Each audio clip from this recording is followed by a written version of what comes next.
All right. Hello, everybody. We are here with another episode of Business Acceleration Playbook, where we are bringing you the plays that you need to win in your business. I am joined by the lovely, the talented, the brilliant Angela Buckley. We are missing Chanel Rose today. Chanel's had a little bit of a bad luck on a couple of things, so she's dealing with some personal stuff. I know that well. That saying, when it rains, it pours. Sometimes it rains, it pours. If I feel like things happen in, like, you know how they always say things happen in threes or something. I'm, Yes, my grandma was always very superstitious with that. It didn't matter what it was. She would just be like, "All right, we're gonna things wait for the happen in next few things threes. to happen." Yeah, it's funny, but that's how it goes. And that is, honestly, it's part of life. Definitely a part of business ownership, but a part of life in general. And, I think it's good to think about all of those things, because today we're going to be talking about just our business foundation. So, when we think about the foundation of a house, if we don't get that right, the rest of the house is not going to be up to par, right? So I really wanted to take a little bit of time today and discuss these business foundations and the pieces that make that up. And I know Angela also, she's involved with her own business, but you also work a corporate job. And I'm sure your corporate job has their own business foundations that they have set in place. So I think it's important, no matter what size of business, if you're a solopreneur, entrepreneur, or if you have a small business or a medium, large business, it doesn't even matter, because a lot of the core foundational pieces are actually the same. It's a true statement. So, we actually have business regulations. When you get large enough, they're going to tell you what to do and they're going to come and audit you and check you to make sure you're doing that. But when you are smaller, your safety net is yourself at the beginning, right? Like you're completely relying on your skills, your wit, your ability to adjust, and your willpower to win, right? It's the size of the dog in the fight, not the size of the fight in the dog. It matters which one you're going to go after. So when you're smaller, you have a lot more leeway to operate. But unfortunately, the downside of that is that you generally have not protected yourself as well. And that protection and that foundation and the things that I like to talk about most, the structure systems, they at the beginning feel burdensome and expensive. But then somewhere you cross this line of efficiency and safety and mitigation. And how many entrepreneurs were just not prepared for COVID? Oh, I mean, most of them. I mean, I don't know that any of us was 100% prepared. Some of us a little better than others, but maybe, yeah, I but don't. like I don't Yeah, have I don't have continuation insurance in my small business, yeah. right? I Well, just don't like. And musicians who are gig employees, they have none of that, and many of them are not even eligible for unemployment because when you're a self-employed individual, there's just nothing. So, yeah. um, having the raining day funds, having this planning, having an understanding of what business continuation insurance even looks like to help you get through these days. And some of this is expensive and some of it really isn't. But Yeah. none of us Well, I think ever that expect knowing to that it use it. exists is a big part, right? Because that's the Hmm. thing. I actually had never heard the term, that insurance term, the continuation. I realized Business I had continuation. it, but I didn't even know what it was. But I think that kind of goes back to, when you're thinking about your own foundational pieces, you need to think about, who are your people that's in that place. Like, I have my attorney that I trust with all that. I have my bookkeeper and my accountant that I trust with those segments. And then I have, my insurance agent that I trust with all of that, because I don't know all these, like, riders and all these things. I'm not an insurance agent. I have no desire to be an insurance agent. So you have to really figure out, now, first of all, what is it that you need? And, I knew I needed insurance. Now, all the different types of insurance, I had no idea until my insurance agent was like, "Oh, you're going to want this. Okay, what is this?" And he painted the picture for me, but there's a few little things that kind of was looped into some stuff that I didn't even know that I had, that existed. But he knew that, for such, you mentioned a small amount, for such a small amount, we're talking like pennies, Yeah, you're talking like that, $5 a month or yeah, something on some of these things because not much. one, you never think you're going to need it, and the insurance companies are betting on the fact that you will have never need it. So it's low. Absolutely. Well, and I think that's the key, even with, having an attorney. I actually had this conversation earlier with somebody, about why go ahead and retain an attorney. An attorney, you retain them before you need them. you retain an attorney that you have there. And I know it's going to feel like you're wasting $2,000, $3,000 or whatever their, retainer fee is, but I can guarantee you, if something ever happens, that's going to be the best $2,000 or $3,000 that you ever spent in your entire life. So for me, that I look at it like an insurance of sorts, that, yeah, I'm paying this out in hopes that I never need it, right? Kind of like life insurance. Like, nobody wants to use that. You don't use Legal Shield? You don't use... I have Legal Shield for my personal. I do Okay. have a Legal Shield policy for my business, but I still have an attorney of my own also. So because, yeah, I have, which, I mean, I can go into the details on that, but I know my personal lawyer, and he knows me. He knows all the fine little intricate details of my very complicated existence of all my business things. So for me, it's worth having that attorney that knows, that is local. My other attorneys are in Columbus, which is not far. It's less than 2 hours, but they don't know me personally. They don't know all the little fine details. So, I mean, where 30,000 foot view, a lot of the advice is going to be the same. Sometimes those fine little details are very important on some things. So I feel better having too much, quote unquote, insurance than not enough. So that's just for me. Gotcha. But, so foundationally, one of the, a good place to start when we're talking about our business, I think you originally wanted to talk at some point about maybe business structure. Yeah, then I think it's a good thing to mention. Okay, but also then let's talk about how do you get the advice you need for your legal? And for me, like, I do use Legal Shield just because it's an easy, simple policy to cover. I have it for both my business covering and my personal covering. And then talking to your insurance agent. Like, tell your insurance agent that you're in business. Ask them what they think you need. And if they're only selling personal insurance, that's possible. They clearly know somebody. The insurance agents are like some of the best networkers in the world. Learn how to network from your insurance agent. Absolutely. They're really good. ask for help. Tell them where you are. Tell them where you're starting. Tell them what your budget is, and let them, we used to say the fingers do the walking. Remember the yellow pages?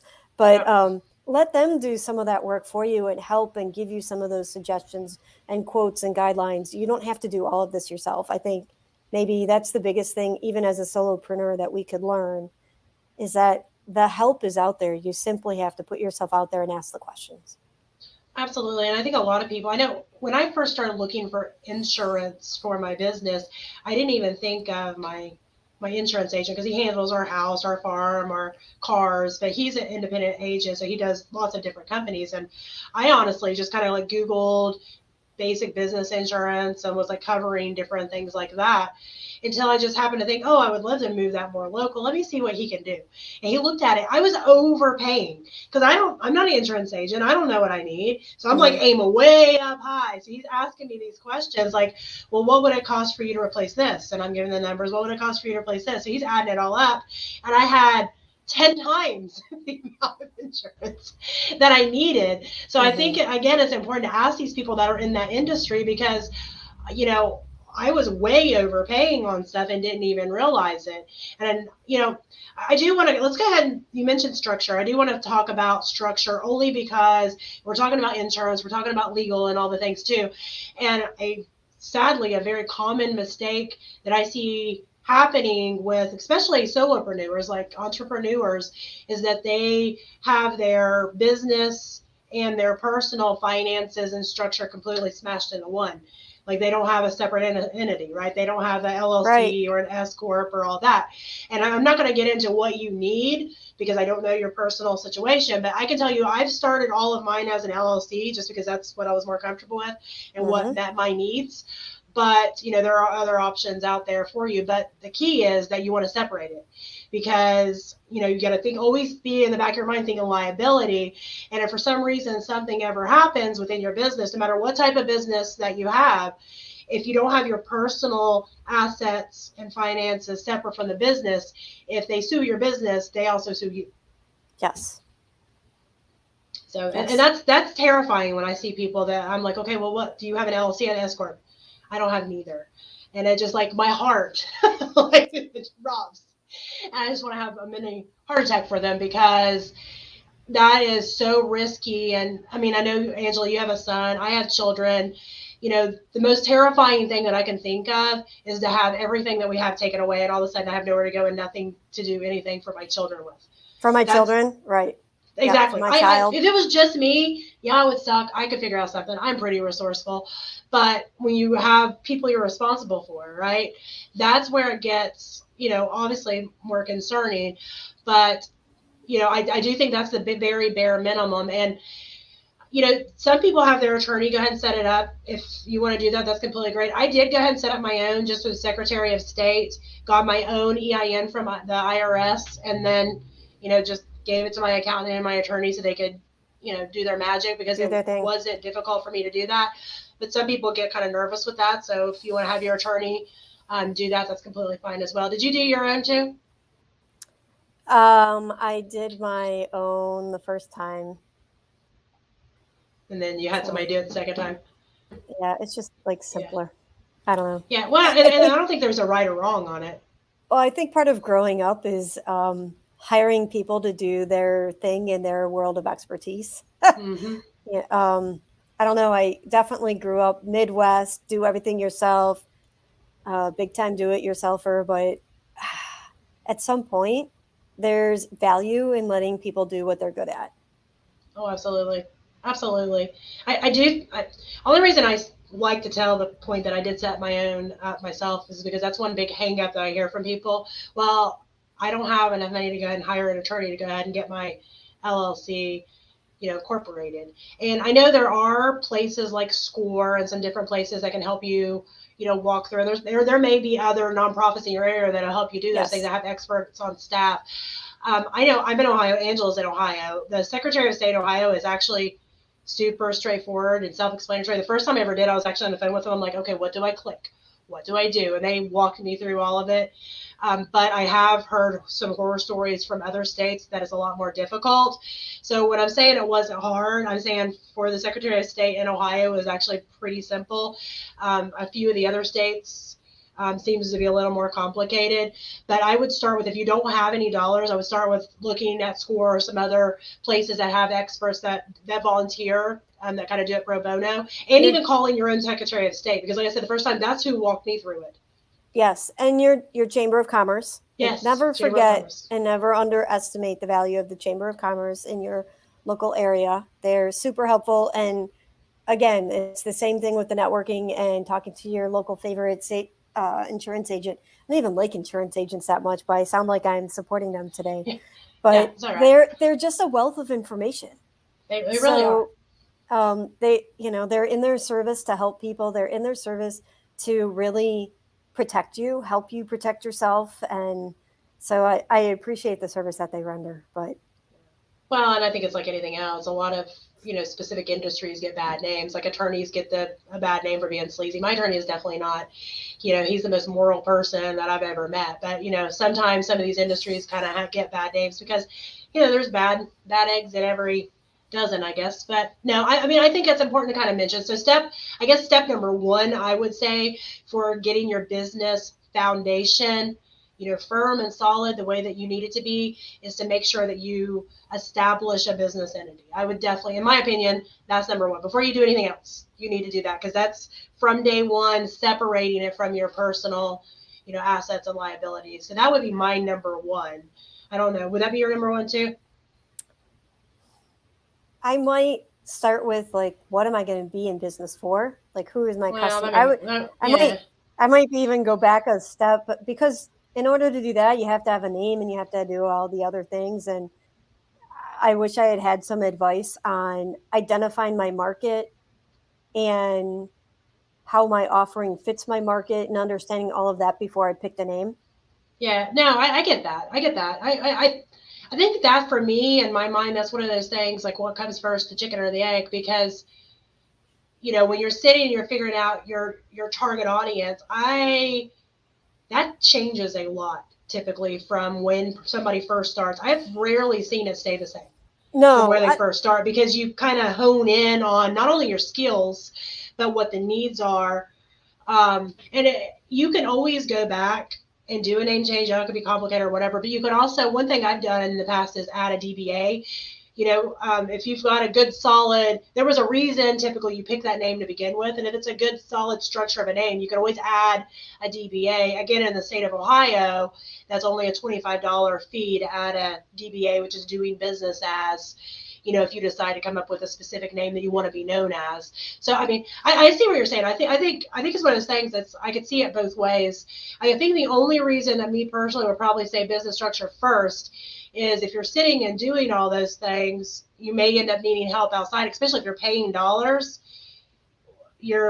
From the time you establish your entity, that starts to be a business expense and changes kind of tax structure and all that kind of stuff. I'm always trying to figure out how to save a buck. So that's how my brain works, and to make a buck. I'm always trying to figure out how to save a buck and to make a buck.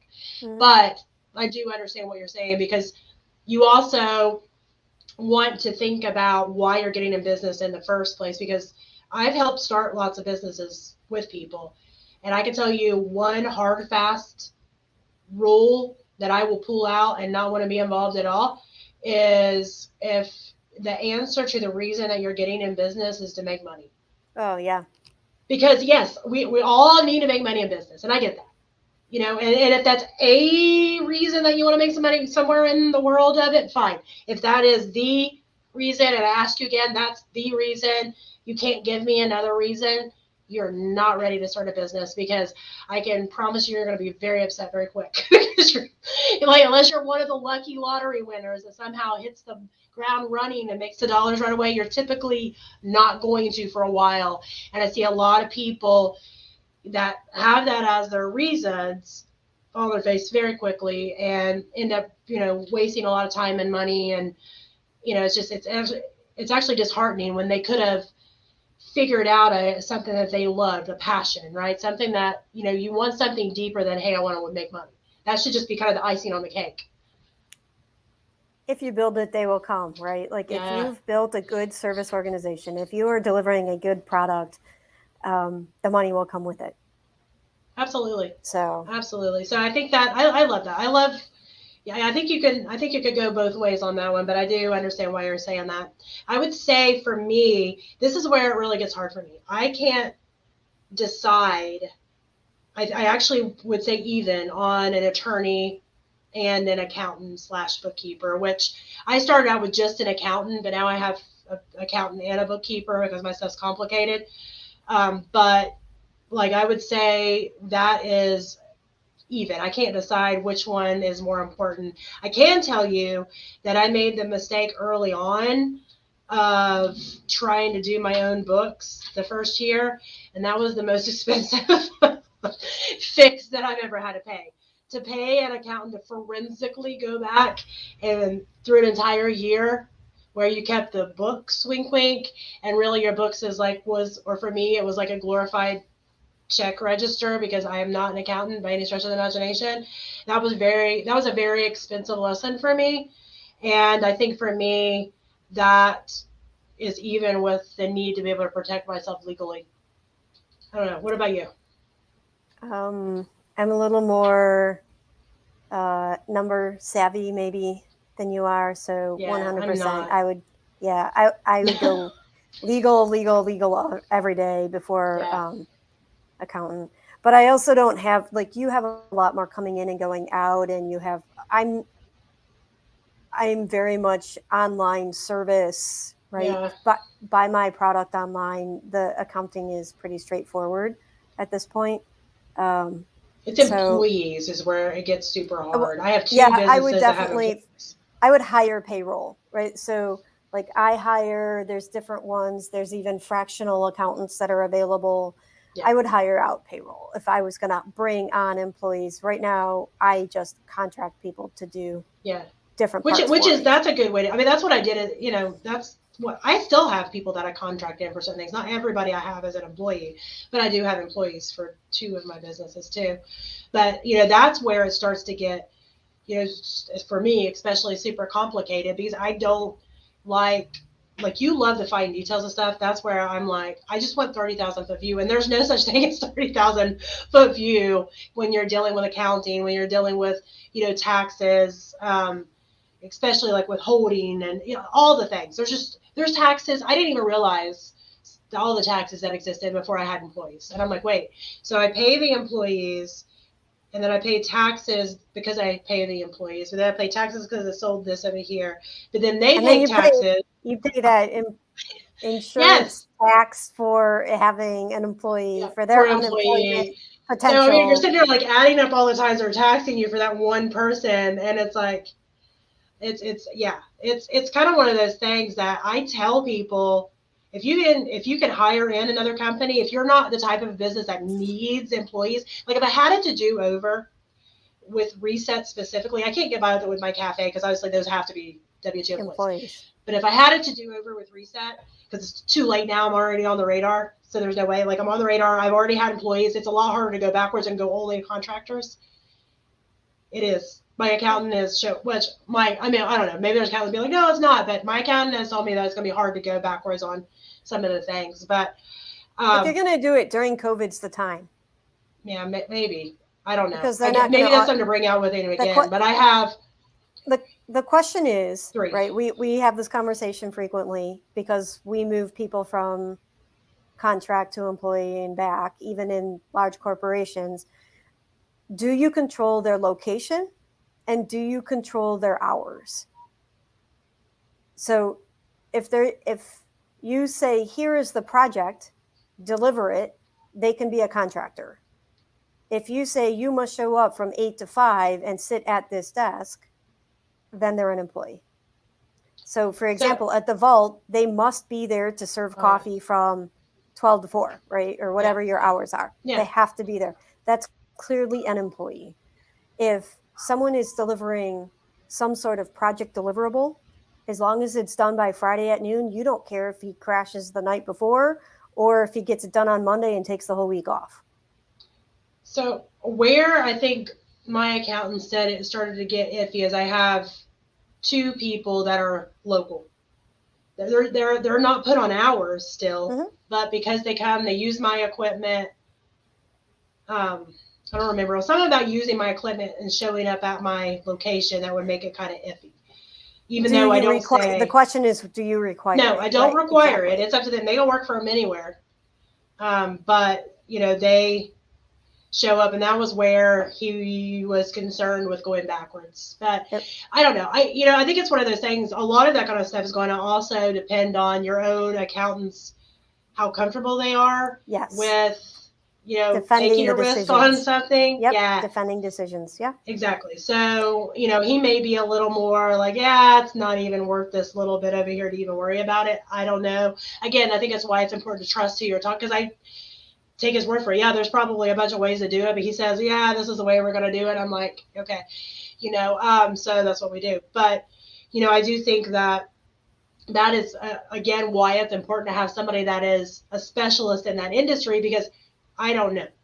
You know what I mean? And what I would consider, worth the risk or not worth the risk may be different than him, because he's going to know a lot more of that full picture than I'm going to with my limited experience with that world. And I think that's why it's so important to think about, as you're building your foundation. I don't think we put enough emphasis on how important that is, like the foundation, right? Like, see, again, I always use a house analogy because it's easy to use that, but it's like, even when you buy a house, you look at it, you're like, oh my gosh, it's so cute, it's pretty, look at the neighborhood, and oh my gosh, look at those windows. I am not good at going and checking the foundation. Now my husband, that's the stuff that he's going and looking at. He's over there looking at stuff that I'm not looking at, right? I'm like looking, oh my gosh, look, this is perfect. This is perfect. And he's over there, how did they backfill around the fountain? Like, what did they use? Like, he's asking the questions because he's built houses in the past too, that I would never think to even ask, because I'm like, oh my gosh, it looks perfect. Enough room, open floor plan. Yes. And I think it's important to think about that, because no matter how beautiful the house is, no matter how great the neighborhood is, no matter how many, natural light windows there are, if that foundation isn't properly set, the house is going to crumble. You're going to be very upset. The windows that you love so much are going to break. All kinds of things are going to happen, right? And it's the same thing within our business. If our business foundation is not structured properly, it is a whole lot harder to try to fix that once you're making tons of money and you're busy and you have all the things going on to try to go back and fix it. Just the same thing with a house foundation. Foundations a lot of times can't be fixed. They're a lot cheaper to fix as you're building it than it is to go backwards and fix something that was never put in right to begin with, though. And I think that's why I think this show is one of the more important shows that we do, just because I made mistakes early on. That was way more expensive to go back and go, oh, this needed to be done like this, and I know we talk about all the time that we get into business because of one or two things that we do amazingly, and it definitely doesn't mean that we do all the things amazingly. And that's usually where you find out, is where something's not quite lining up right. Yes. Yes. There's no question there. So you didn't give me a nice segue to pop off. Okay, well, I can give you a segue. So I can give you a segue. As far as I've shared a couple of things, like I did not do a good job at going ahead and having a bookkeeper do my stuff. It cost me money to go backwards. I also didn't retain an attorney at the very beginning. I luckily didn't get in big trouble on that one. But those were two things that when I first started my business, I had no dollars. So I was like, well, how do I hire people with no dollars? So, in retrospect, if I could go back, I think I would have saved and had a budget ready before I incorporated my business to go ahead and do those things. But as they say, hindsight's 20/20, and most of us, unless we've been there, done that, fell on our face, and have learned that lesson, we don't think about it ahead of time. So the good news is, if nothing's happened, you can go back and look at each of these foundational pieces and say, okay, well, where am I at on this? Where am I at on this? And kind of check in with yourself. Are there some areas, kind of looking back when you first started, that you wished you would have done a little differently? It's so funny. Thank you for that. Was a perfect lead in, because I guess my question was, how much money do you think for a solopreneur to get started, should they have budget for getting started? Because we've heard with the stimulus package that came out, the statistics were significant in the number of people who launched businesses, people who thought about launching businesses but hadn't, because they just didn't even have enough money to file the LLC, right? Yeah. But again, that's just filing the LLC and getting yourself a logo on a website, and boom, that's $1,000, and you haven't even done anything yet. How much money should we have in the bank, really, if we were thinking about launching a business successfully as a solopreneur? I think a lot of that goes into what industry you're in. Okay. Number one. Mm-hmm. Number two, is this your full-time gig, or is it like a side hustle? Because I know one of my more popular classes that I've ever taught, and I get called to teach this on a regular basis because people want to know, it's called How to Start a Business with No Working Capital. Why is it called that? Because you can. Now, that being said, disclaimer, doesn't mean you always should. It depends on a whole lot of things. And, one of those is, are you supporting yourself and your family with this? You know what I mean? What type of industry is it? Because when I say that, that means, can I start a business freelancing, and start making some money, take that money, put it to the side, put it, into effect to be able to get my LLC, get my attorney, get my bookkeeper, get the things? Yeah, you can. You can start it with no working capital and, just bootstrap your way. I did. So I know it can be done. I had no dollars, no dollars. So I know it can be done. That doesn't mean it's always the best way. I also had kind of some fallback on, I wasn't the only income in my household at the time. I did have savings for stuff that I needed to get as I, went along. So there was some precursors to that. But that being said, you can start a business without having a bunch of capital sitting there, but it doesn't mean you always should. I think, again, if you're doing like the whole freelancer thing, or doing something that's like digitally based where you don't have a lot of overhead, what you should have on hand is obviously way less than if you, manufacturing. If you start a manufacturing company, that's going to be very expensive because you need lots of things, right? Oh, you have need to have tons of capital then. That's what I'm saying. So, I mean, it very much depends on what industry are we looking at. If you're doing something digitally where you don't have to have anything but a computer, maybe you already have it, you know what I mean? The numbers are going to look different. Also, if you're starting with some kind of side hustle, if you're working your 9 to 5 or whatever shift you're on, and you just want to start some stuff at the side, again, you can start it with no money. So maybe you're, during the day you're working manufacturing, but then in the evening you decided to start learning how to code websites, and you get on a site like Upwork or Fiverr, and you're doing that freelance 1099, right? Freelance for the time being. And you're taking those dollars and putting it towards starting something of your very own as a more permanent, quote unquote, side hustle, or as a full blown business to work yourself out of your job.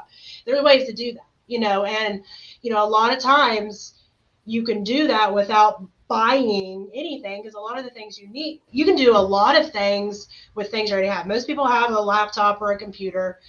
There's things that you can do from your phone. There's lots of like side hustles and things that you can start, even if it's not something that you want to do forever. If it's something that gets more income coming in through the door, where you can put it into an account that you save to go toward what you want to do. I think it just depends on, to answer your question, it just depends on a whole lot of things. But I do like a hard, fast 30,000 foot view without knowing anybody's industry. I use the same kind of rules that a lot of people use when they're using a normal budget, right? So, 6 months to a year of monthly expenses sitting in a bank account, I think is a good, hard, fast rule. And that needs to be duplicated. If you're the sole provider or you're half provider, like you've got it worked out where you have to pay a certain amount of your own personal expenses, that it needs to be separate. That plan needs to be separate than your business expenses. So, I think that's number one. And number two, budgeting in to say, okay, well, maybe I don't have the dollars to retain a $2,000, $3,000 attorney, but can I call, you mentioned the chamber, can I call my local chambers or somebody that's willing to be somebody to look over my documents? And then I can write my own documents, but they look it over for a smaller fee, just to make sure. Because so you're doing the bulk of the work, right? So it's not spending hours, they're not spending hours there, they're spending minutes, looking over things and getting it the way that it's supposed to be. There's ways to kind of structure that, figure out what that would cost, and then have that a line item on savings. So attorney, same thing with a bookkeeper. What's the smallest bookkeeping package I can get? Look over it, quarterly or monthly or whatever. There are smaller packages, and a lot of people will work with you if kind of they know where your budget is. I don't know if that answers your question or not, but. Yeah, it does. To your point, it was really well answered, because you do have to think about what your personal expenses are versus the budget. My question really was specifically, what's the budget that you want for your business to get started? Yeah. But if this is going to be a solo gig, as in your only source of income, you really do need to plan on 12 months of less than ideal income. Maybe you'll get lucky, and maybe you already have a network, because that happens as well. But But you're not going to be sad you have money saved up for 12 months either. So no, 12 to 24 months before you start turning a profit is not an abnormal situation to be in.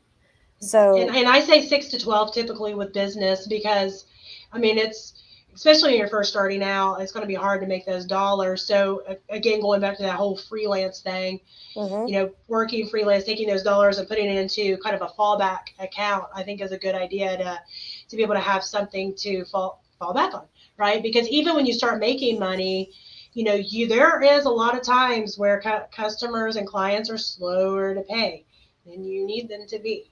Even if they don't go to the point of becoming quote unquote delinquent, they may be a little slower than you would love. So cash flow ends up being kind of a thing.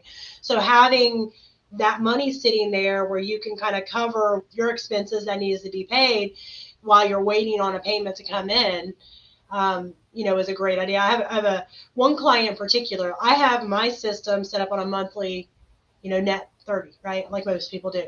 But this client their standard is 45 days. So, and it depends on the size of the company. 45 days when you get up higher is not so unheard of. And in a certain industry, 45 days. We're 90. So you're all 90. So even bigger 90. companies are 90. Yeah.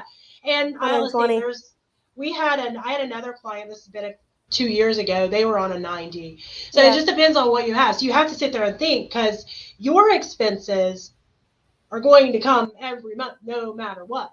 But it's a big difference on if you're getting paid every 30 days, if you're getting paid 45 and then 90. So you have to kind of think that in mind when you're taking on these contracts, because, you know, it doesn't make sense to change your entire setup every time you get on a client that's going to have a different pay schedule. So that there again, I always think it's a good idea.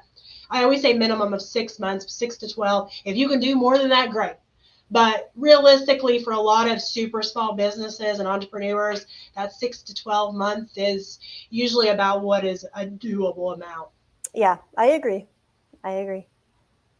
So, For sure. yeah. And I mean, I think another point to talk about for about foundational pieces is kind of what you were saying anyway, at the beginning, is thinking about why you want to do it, what you want to do, because even if it does change, and a lot of times it will a little bit, it'll be tweaked, you want to make sure that you know what direction you're going.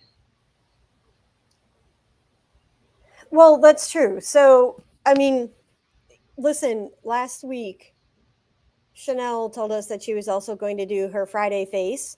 That's a completely different business for her, right? So, yes, the same person is doing that because she enjoys her hustle, but she's going to run that as two completely separate businesses. She has her Airbnb and she has her Friday face. And I think that's important to understand that while the same person is representing, and it is inclusive and authentic to who she is for sure, beautiful and chasing money, like it's a power combo, but not chasing money for the sake of it, but because she really enjoys what she's presenting, right? So, but she's managing those as two separate businesses. So understanding how that ties in as well is very important.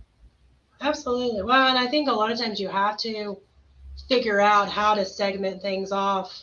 Again, even if it's just doing a DBA, and your attorney and or accountant can tell you when the right moment is to kind of break that off into its own separate entity. But I've always started, well, I've almost always started something new under my own first umbrella, if it kind of fit in the same world, and then broke it off later. Once I figured out, number one, if it is something I even want to do, because I don't want to go through the hassle of starting this whole other business to do it for a month and be like, I hate this. I absolutely hate this. So that's fair. Like creatively efficient is really my umbrella name for all the Yes. things that I love to do, right? Because at the end of the day, the story is that one, helping others help themselves. And how do you do that in the most efficient manner? And the creative part is that for me, understanding rules is very important, and understanding how to break the rules is even more important. But you have to know the rules and all the details in order to stretch everything. And I think that's where the creativity comes in, right? But that mindset, that basic thinking structure, it applies to any field you want to apply it to. And so then Absolutely. that's so to your point, creatively efficient for me is the umbrella. Well, and I think it's good to have that, little bit of time if you're starting something new. I always start out like a campaign, kind of like a beta, to be like, hey, this is something new I'm going to do. Just see what the interest is, Mm-hmm. because, it would stink to spend, and I've seen people do this, they spend so much time on something new and get it all ready without even trying to figure out if it's something people want anyway, throw it out there and it's like, you know, I was guilty in my first business. oh, it happens. I mean, it really, really does. And it's, Mm-hmm. and sometimes we get into it because we're kind of interested. Um, I know I had a boutique for a hot minute. I had it for 2 years. Luckily I was able to sell that boutique, but I learned a lot about what I suck at from owning I learned a that lot about what boutique. I don't like. You And know that, what? yeah. I like to go to farmers markets. I really loathe sitting and running a booth at the farmers market. And I love the people, I love the vibe. I just I don't know. I don't like being on the other side. I mean, it's a And other lot of people love it. dead Other time. people love it. Yeah. Yeah. And Yeah. as the go getter gadget person, that was hard. Sitting in the same 10 by 10, that was hard. Yeah, I did a few shows and farmers markets in the past because we've got the farm, Right. and then I've got my wellness company that we do like different Mm-hmm. tinctures and herbs and all this stuff. So I know what you're saying. It was like a love hate thing for me. Like I loved getting it ready and growing it and making the things, and I was excited to bring it to people, and I was excited to hear their stories. But like you just said, sitting there for what felt like my entire life, because I do not sit still well, was excruciatingly painful. Shoot me in the head. It was Exactly. painful. It was painful. And I wasn't able to make a show, and I asked a girlfriend to sit in for me. She's like, "Oh, everyone was so delightful." And like, she used all these wonderful, glowing terms. And I'm like, did Yeah. we go to the same event? Are you sure you went to the same place? She loved it. She loves doing that. And I just didn't love it. Well, I think that's a big part of thinking about your foundational pieces because, is this something that you're going to be okay with doing, every day or once a week or whatever your plan to structure is? Like, is this going to be something that you're okay with? Or is it something that you're going to need to bring in somebody else? Because that needs to go into your plan, into your budget, into, maybe a partnership if that's what you decide to do. Because, you know, yeah, you could do something that you don't like for a while, Yeah. but most of us don't want to do things that we don't like for very long. Right. And, you may be thinking, well, I work a job right now and I hate it. But you're doing it because you don't have anything else to do, probably. You know what I mean? You have to pay your bills, you have to eat. So you're going for that reason. But if you had something else that still covered those needs that you love to do, I'd say you'd probably jump on it. And I think it's, Mm-hmm. if you're starting something of your very own, again, we mentioned earlier, don't do it just for the sake of money, because it doesn't matter how much money you're making. If you're miserable, you're not going to want to do it forever. Right. Right. And that was me in the boutique. Well, but I think that's the channel um, that we have to really understand. I think we talked about this early, maybe at the end of last season, a point about how can you be curious? How can you learn? How can you put yourself in a situation where you're experiencing all these different things so you don't build your business on a model that you don't love? Because really, now don't get me wrong, there will always be activities that we must do, that we must learn, that we at minimum need to be exposed to, that we're not going to love, but and Yeah. we still have to do them, but that shouldn't be the majority of your business, right? um, so understanding that, making sure that that's a good portion of it before you go into your business, is built on the wisdom and experience of all the things you've collected through your life. And that's where it's good to have a sounding board or a network, or who's your audience, who is in that audience that you're going to talk to, that'll give you some feedback about the idea that you're talking about, trying to make money or make a living off of. Getting that feedback and doing a little bit of audience and market research as you're building the foundation of your business before you just dump bunch of money into it is really valuable. Because if your entire income is based on going to the farmers markets and you don't like sitting in a booth in the farmers market, you can have all the fun in the world making tinctures, but if somebody doesn't buy it, you're not making any money. Absolutely. And I think a lot of times people can tell that you don't really love it. You know what I mean? Because people, it's that energy, right? Think Mm-hmm. about somebody that's got like a great energy, and it's like you don't know what it is that they have at this point, but you want to find out more about it because it's their energy. But if Yeah. you're sitting there like, I don't want to be here, even if you're trying to put on that fake smile, they can tell. Yes. Yep. Yep. So I think that's important. I mean, and a lot of these things that we talk about is stuff that obviously we've been there, done that. And I don't know with some of it that somebody could have told me. I don't know that if somebody would be like, you don't want to start a boutique, I would have been like, watch me. Watch me. You know, I started the boutique because the opportunity presented itself for me to buy out this boutique, and financially it made sense. Where my mistake was not doing what I initially had planned to do, which is buy the inventory, create a site, and sell it off and triple my money. I did do that. Bought it, made the website, tripled my money. But Maria didn't stop there. I'm like, oh, this was easy, right? This was so easy. So I decided to start this whole boutique, but I'm not, like, I like a cute outfit, whatever. I definitely wouldn't consider myself fashionista because I don't care what's in style. I buy something because I like it. I don't care if somebody says it's in style or out of style or whatever. I actually do not care. I don't like shopping. I absolutely hate shopping. And one thing I didn't realize is in the boutique world, that's pretty much all you do. You have to shop all day long for the things that you're going to put in your store. I hate shopping. So there were so many reasons that I should not have done this, that I was focused on, oh, I can make money from this. And, you know, from an investment standpoint, that short-term thing was a good investment. But turning it into a business was a terrible idea because my heart wasn't in it. I didn't have a passion for the industry. I actually had a passion for nothing that was involved in that.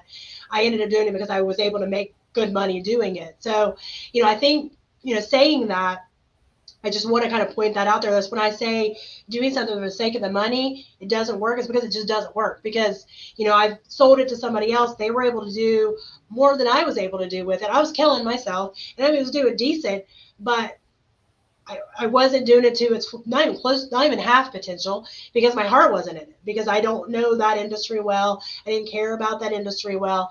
And I always say that the only reason it did as good as it did is because I know sales and marketing. But you know, that there's still a limit to that, right? And so when you get started in something, if you only know like a piece of it, you need to think about, you know, really doing some research on what all it takes to run that full business in that industry. I didn't think it that way through, that far through. I did not. I wasn't thinking about the fact that, oh, you're gonna have to shop every day for the rest of your life. Because if somebody would have like painted that picture for me, and be like, you're gonna have to shop every day, I would be like, I'm out. Out. Right. You have to sit every Saturday at a farmer's market when you could be riding your bike and training. Yep. Then it didn't end up working for me, right? So like pro and con list. I mean, I think sometimes it's as simple as that. Like think about the worst parts of it. Like, because I think when we get excited about something, we think about the best parts. Like, because I did, you know, I thought about the best parts. I'm like, oh, the boutique will be so cute. I'll be able to decorate, because I do like decorating. I'll be able to decorate it so cute, you know, and I got it all set up and I was so excited about it. That it was like the day-to-day things that had to happen. I was interested 0%. I was only excited about setting it up, you know, and there's a lot of industries that's the part that I like. And that, you know, when I am able to do consulting, that's what I get to do. You know, I'm able to kind of get that out of the system. You would be like a good event coordinator. You just set it up. Yeah, that's what I like to do. I like to set it up and then everybody gets, you know, to working and do all the things. I love that. That's exciting for me. But, you know, I think that when you're sitting and thinking about a business you're going to start, write down all the things that make you excited, because that's great, because that's your passion, that's your why. But then really research the industry, talk to other people that are in the industry. A lot of times if they're hyper local, they're probably aren't going to be as forthcoming as if you get somebody online, join some groups or whatever and discuss in there. So like, what are the worst parts or the parts that you don't like about your job? Because you'll find out really quick what those are and kind of look at those, and are those things that you're okay with? Because like you mentioned, Angela, there's almost always, well, there are always, I'm not going to say almost, there are always aspects of everything that's going to be like, I don't like this part, which is fine, but it should be a good balance. Really, like I was thinking about this. For example, if we remember, we have a human tendency, despite the ability for us to complain, we have a human tendency to remember the positive and let the negative slip away. Trust me, no second baby would ever be born, right? Like you only remember the cute, cuddly, warm. You don't remember getting up in the middle of the night and changing diapers and everything else, right? We are genetically programmed to remember those warm feelings and those thankfulness. And if there's a balance of both. I'm thinking of some stuff right now that I feel like was only bad experiences that, like, and I mean, I've kind of mentioned this. I got involved with a public company. It's been 3 years ago now. I actually got to the point that I stopped investing in anything. I didn't want to look at crypto. I didn't want to look at my investments. It was like investment world I was like blinded from it because it was such a bad experience. It was almost like PTSD. I mean, it was like, I wanted nothing to do with that world. Anything that reminded me of the world, I was like, absolutely not. Because back to that, I'm glad I had an attorney thing. There was some stuff that went down, and you can Google it. I'm not even going to sit and go over it on here, but it was like the worst experience of my life. So that being said, that there are some stuff that I can think of that I don't remember the good parts, because there may have been a good part here or there, but all I remember is complete terror. Well, there is trauma. That is true statement. Yes. So, but I think it's a challenge, because even if they say what they don't like, people are hesitant to voice that in a professional setting. Yeah. And what you like and what I like are typically very different things, right? And certainly when we start talking to Chanel, we have different associations again of what we like and don't like. And that's what makes the world go round. And I love that about people and about the ability to work with people. But it's a challenge to like ask someone else what they don't like and try to empathize that into what it would be for yourself. Well, and I think the only way to do that is to get lots of opinions on stuff, just to say, what are some pros and cons of this industry that you've experienced from your own life? And I think it's one of those things that, yeah, it may not be the exact same for every person, but a lot of times within industry, you'll see common threads. Like, for example, I've got some clients in the medical industry. I can guarantee you one of the things that they all have in common is that the ones that accept insurance absolutely hate dealing with insurance companies across the board. It doesn't matter what part of the medical world they're in, they all say the same thing. I can guarantee you that one will be on the list. So some of them may differ between people's personalities, personal experiences, location, all the things, specific niche industries. But I think there's some things that's going to be something that is going to be above and beyond. Like I mentioned, boutique shopping. Shopping is par for the course. Shopping, you're going to have to be a shopper or hire a shopper. Mm-hmm. One of those two things. The shopping is a part of it. Right. And, that would have been a hard, fast no for me, because I do not like to shop. Right. Don't. So, I mean, I think it's good to get those opinions, but much to your point, Angela, I do want people to think about that. Doesn't mean that everybody's opinions should be your opinions, but it gives you, that saying goes, food for thought. It gives you things to think about and to say, okay, well, if this would be the case for me, would I be okay with that? Am I willing to risk starting this business, if this is a potential, if this is a possibility? And my rule for myself is I don't risk what I can't afford to lose, and because I have to take risks every day. I take risks with every business I start. I take risks every day with clients. There's always risks. There's risks involved with everything. But my rule with myself is I try not to risk what I can't afford to lose. I didn't give you a lead in. You're just tossing them right over here today. So, I mean, I agree, right? Like, I feel maybe it's that Midwestern, right? We have two Ohio girls here today, but some people will say the greater the risk, the greater the reward. But I also feel, as a mother, right, as a person who is the primary breadwinner in the household, if I can't risk it, I can't put my family out into that level of risk. And I guess I also always have a safety risk. So for me, I like working in the corporate world and the manufacturing and the large things. So for me, that's important. So my risk reward is different, I think, assessment of what I'm willing to take under my hat than maybe somebody else is. No, and I agree with that. And I think, again, it kind of look at your own personal life, and say, okay, well, what is it that I would be okay with? Can I go, can I leave my job, and can I go, 3 months, 6 months, 12 months without pulling in a paycheck? Is there, do I have that in savings for my personal savings?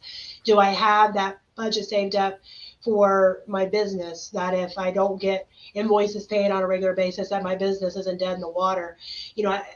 I think for everybody's life, that's going to look a little different. Honestly, it's the same as like when you invest. Like when you invest, I use that same rule. I don't invest what I can't afford to lose, because the stock market is volatile. You know what I mean? I don't risk what I can't afford to lose, especially with newer things like crypto and stuff like that, which we can talk about that all day long. But that's been my hard, fast rule for myself, because like you mentioned, I have kids, I have a family, and I think that goes back to a lot of the foundational pieces that we were talking about having an attorney, having a bookkeeper, having the accountant that files my taxes, having insurance that, covers me if something was to happen. Those are things that I have in place because I can't risk not having them in place. Right. I can't risk being sued and, potentially losing everything. I don't want to risk things that, and then that was another reason, like setting it up with a separate LLC for my personal expenses, because it would suck. It would break my heart if somebody sued me and I lost one or all of my businesses. Completely break my heart. It would, because I have scratched my way from completely having no dollars to be able to do that. But I could lose that. I would be sad, but I could lose it, because I could do it again, right? But my personal assets are separated because I can't afford to lose them. Yeah. Your children can't afford to. It's not fair. Yep.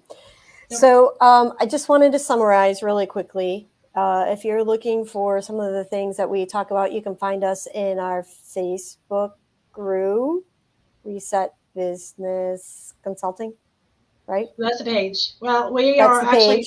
There's also a page, Business Acceleration Playbook, Facebook page. We also have a Business Acceleration Playbook group that we haven't really marketed out much, but we need to start getting that out there, because I would really love to have some of these in-depth conversations in the group and be able to market some of the shows and stuff that we got going on the page. So this has been we've been kind of gearing up to kind of do more and more with Business Acceleration Playbook. But we would love it if you would share, if you're watching this in the replay, #replay, and we will be back again next Tuesday at 1 p.m. Yep. Sounds great. Okay. All right. Thanks, Maria. Thank you. Talk Bye. to you soon. Bye.